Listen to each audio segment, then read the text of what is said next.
It's your boy UAG back in the building.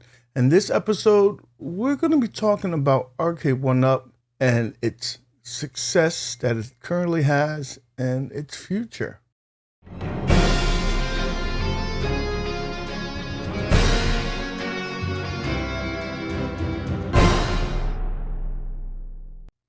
So here we go. Arcade1up has been very successful in the home arcade market. And why is that? Well, first off, they've been doing something that no other company has been doing. They pull on our heartstrings with nostalgia. You remember the artwork, the unique controls of the game that you played, the music.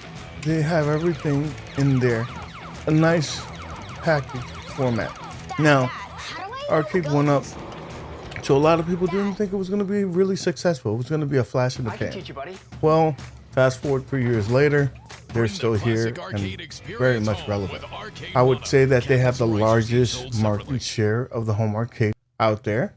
And what's a big reason for their success is that they have adapted. In the first couple of years, we had the cookie cutter format. It looked exactly the same throughout, other than the artwork. Then what changed?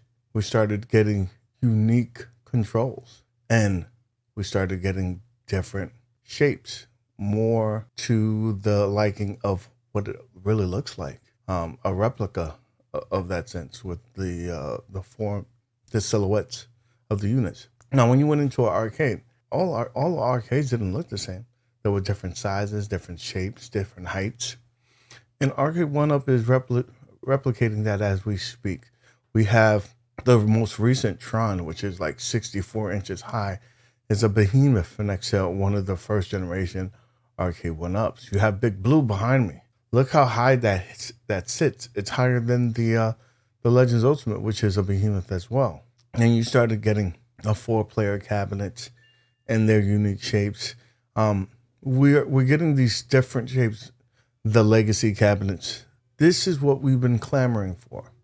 And for Arcade1up to continue its success, they have to go more deep into these authentic looks. For example, we have I don't know if it's a legacy cabinet or a pro line. I'm going to lean towards a legacy cabinet of the Centipede. This was leaked accidentally on a IG post, Instagram post. If you see that form, it looks very identical to the actual unit and when it was in the arcades.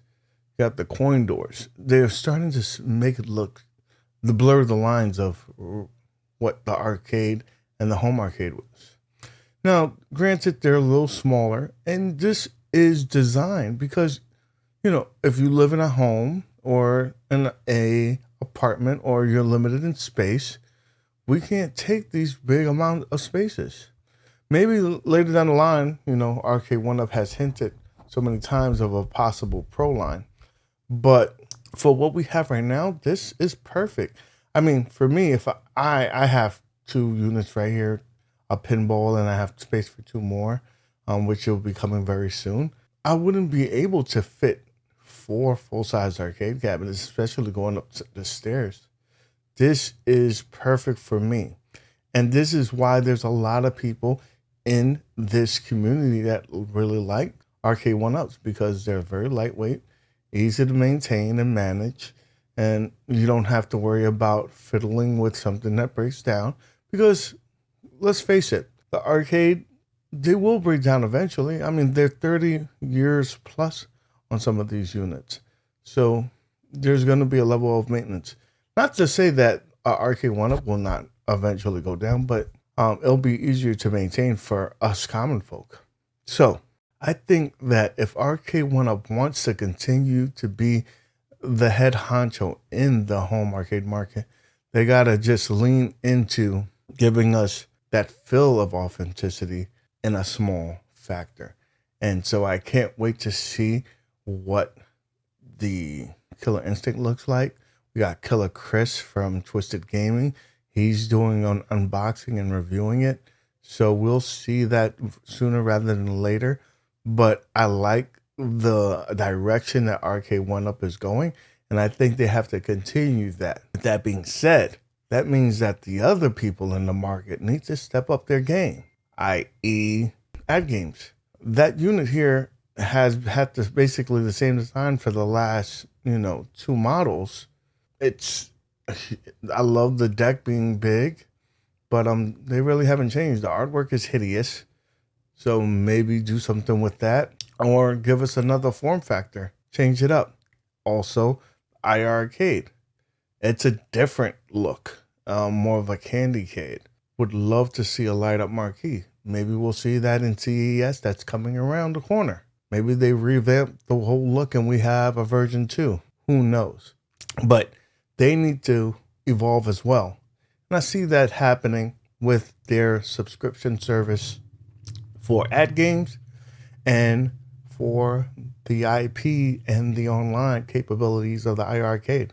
So I'm excited to see the future, what the future holds for the home arcade market. With that being said, what do you think about Arcade1up? Are they down the path to continued success? What do they need to do to make sure that they remain the king of the hill?